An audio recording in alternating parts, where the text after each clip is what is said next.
The Simpsons has introduced hundreds of characters to audiences around the world. Some of them became instant fan favorites that people quote to this day, while others make fans groan every time they appear on screen. Today we're going through the most loved and most hated characters in Simpsons history, and some of these might surprise you. Starting with one of the most universally despised characters in the entire show. And no, it's not who you think. It's Helen Lovejoy, the Reverend's wife whose entire personality can be summed up in 4 words.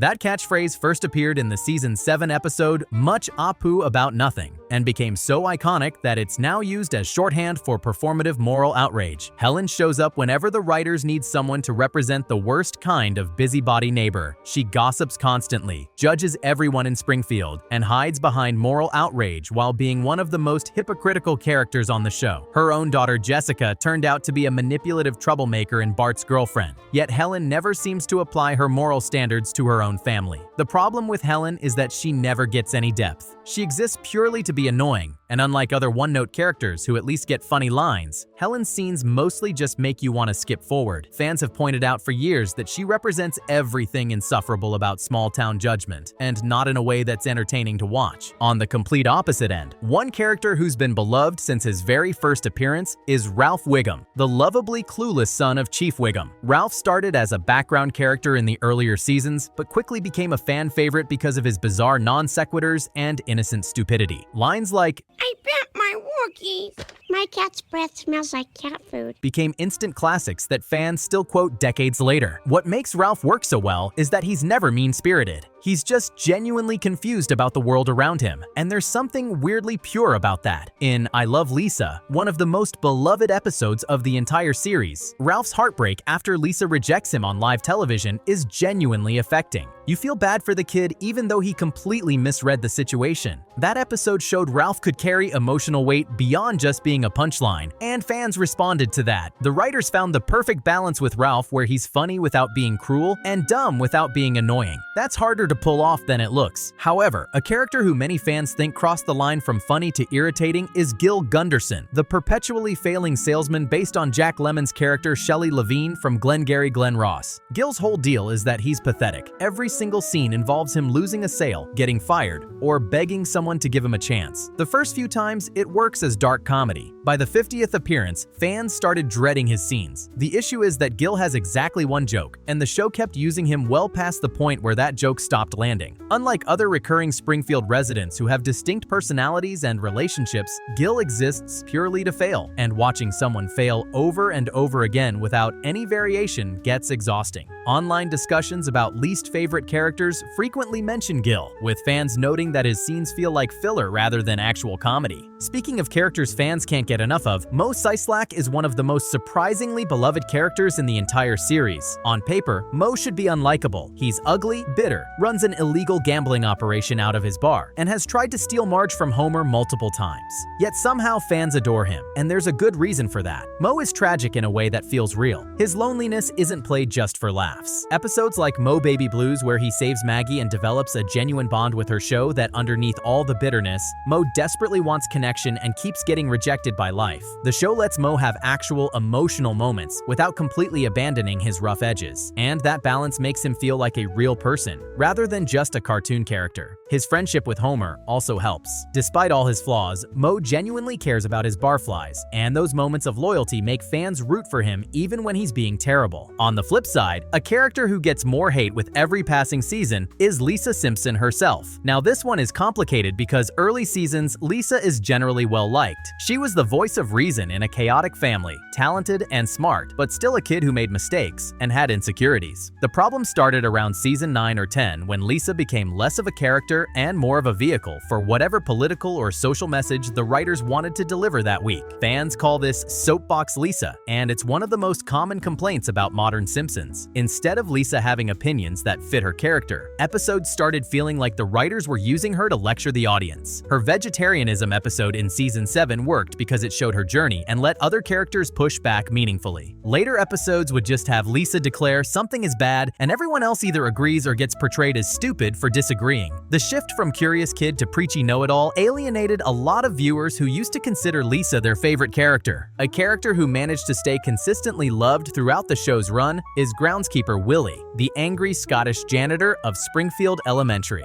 Willie works because he's so committed to his bit. Every scene he's in, he brings the same furious energy whether he's fighting wolves, getting fired for the 100th time, or ripping off his shirt to reveal impossibly muscular abs. His hatred for the students and faculty feels earned after years of being disrespected, and his recurring appearances in the Treehouse of Horror episodes, where he keeps getting killed in increasingly absurd ways, have become a fan favorite running gag. The voice performance by Dan Castellaneta also elevates every line. Willie could have been a one-dimensional joke about Scottish people, but the character has genuine pathos underneath all the yelling. He's proud, he's skilled, and nobody appreciates him. That's relatable. Meanwhile, Patty and Selma Bouvier have been annoying audiences since season 1. Marge's twin sisters exist primarily to make Homer's life miserable, and while that dynamic worked in small doses during the earlier seasons, their appearances became increasingly mean-spirited over time. The problem is that Patty and Selma rarely have any dimension beyond hating Homer and being bitter about their own lives. Episodes that focus on them tend to drag because there's only so much you can do with characters whose main traits are smoking and complaining. Some fans defend them as necessary antagonists who keep Homer humble, but most online discussions rank them among the least favorite recurring characters. Their treatment of Homer goes beyond playful teasing into genuine cruelty at times, and unlike Mr. Burns, whose cruelty is cartoonishly over the top, Patty and Selma's meanness feels too realistic to be funny. Now we need to talk about one of the most universally beloved side characters in television history, and that's Ned Flanders. Ned started as a simple joke about the perfect neighbor who makes Homer feel inadequate, but over the years he became one of the show's most developed and sympathetic characters. The episode Hurricane Nettie, where Ned finally snaps after losing everything, is considered one of the best in the series because it showed the cost of being relentlessly positive in a world that keeps punishing you for it. Fans love Ned because despite being the butt of many jokes, he's genuinely kind without being naive. He knows Homer takes advantage of him. He knows people mock his faith. He keeps being decent anyway because that's who he is. After the death of his wife Maude in season 11, the show explored his grief in ways that gave him even more depth. Ned Flanders proves you can make a good person funny without making them stupid or hypocritical. Before we get to the most loved and hated characters overall, let's run through some controversial ones that fans can't seem to agree on. First is Frank Grimes, who appeared in only one episode, Homer's enemy, before dying. Frank was designed to be a realistic person reacting to Homer's absurd life, and fans are completely split on whether this worked. Some consider it one of the best episodes ever made because it acknowledged how insane Homer's success is. Others found Frank too mean and the episode too dark for the show's tone. Sideshow Bob falls into controversial territory too. As a villain, he's tried to kill Bart dozens of times, but Kelsey Grammer's voice performance and Bob's theatrical personality made him a fan favorite anyway. Some viewers think his episodes are highlights of the series, while others feel his storylines got repetitive after the first few appearances. And then there's Comic Book Guy, who fans either love as a perfect satire of obsessive fandom or hate because he hits a little too close to home. His catchphrase, "The worst episode ever," gets quoted constantly, sometimes sincerely by fans criticizing the show itself. Now for the most hated character overall according to years of fan polls and online discussions, and that's Artie Ziff. Marge's former prom date who keeps showing up to make everyone uncomfortable. Artie's problem is that he's genuinely creepy in a way that isn't funny. His obsession with Marge crosses lines that the show tries to play for laughs, but just makes viewers uneasy. In Half Decent Proposal, he literally pays Homer $5 million for a weekend alone with Marge, and while nothing happens, the whole setup feels gross rather than comedic. Later appearances doubled down on making Artie a tech billionaire stalker type, and fans responded with overwhelming dislike. Unlike other antagonists who have redeeming qualities or at least entertaining personalities, Artie is just unpleasant to watch. Every episode he appears in gets ranked among the worst by fan communities. And finally, the most loved character in Simpsons history, which shouldn't surprise anyone, is Homer Simpson himself. Homer is the heart of the show and has been since the beginning. What makes Homer work is the same thing that made the show revolutionary in 1989. He's a terrible father and husband by traditional sitcom standards, but he loves his family in his own deeply flawed way. Episodes like And Maggie Makes Three, where we learn he keeps Maggie's photos at work to remind himself why he stays at a job he hates, show that underneath all the stupidity and selfishness, Homer genuinely cares. Mr. Burns placed a plaque on Homer's desk reading, "Don't forget you're here forever," after Homer had to beg for his job back. But Homer covered it with photos of Maggie, so it reads, "Do it for her." His relationship with Bart, his protectiveness of Lisa, his dependence on Marge, all of it feels real despite the cartoon absurdity surrounding it. Dan Castellaneta's voice performance created one of the most iconic characters in television history, and Homer's catchphrases became part of the cultural vocabulary. He's been called the greatest comedic character ever created by multiple entertainment publications, and while the show's quality has fluctuated over 37 seasons, Homer himself remains the reason people keep watching. Fans forgive a lot of weak episodes because spending time with Homer still feels worth it. That's the rundown of the most loved and hated Simpsons characters. If your favorite didn't make the list or you think someone got ranked wrong, drop a comment and let me know. Make sure to subscribe if you want more Simpsons content, and I'll see you in the next one.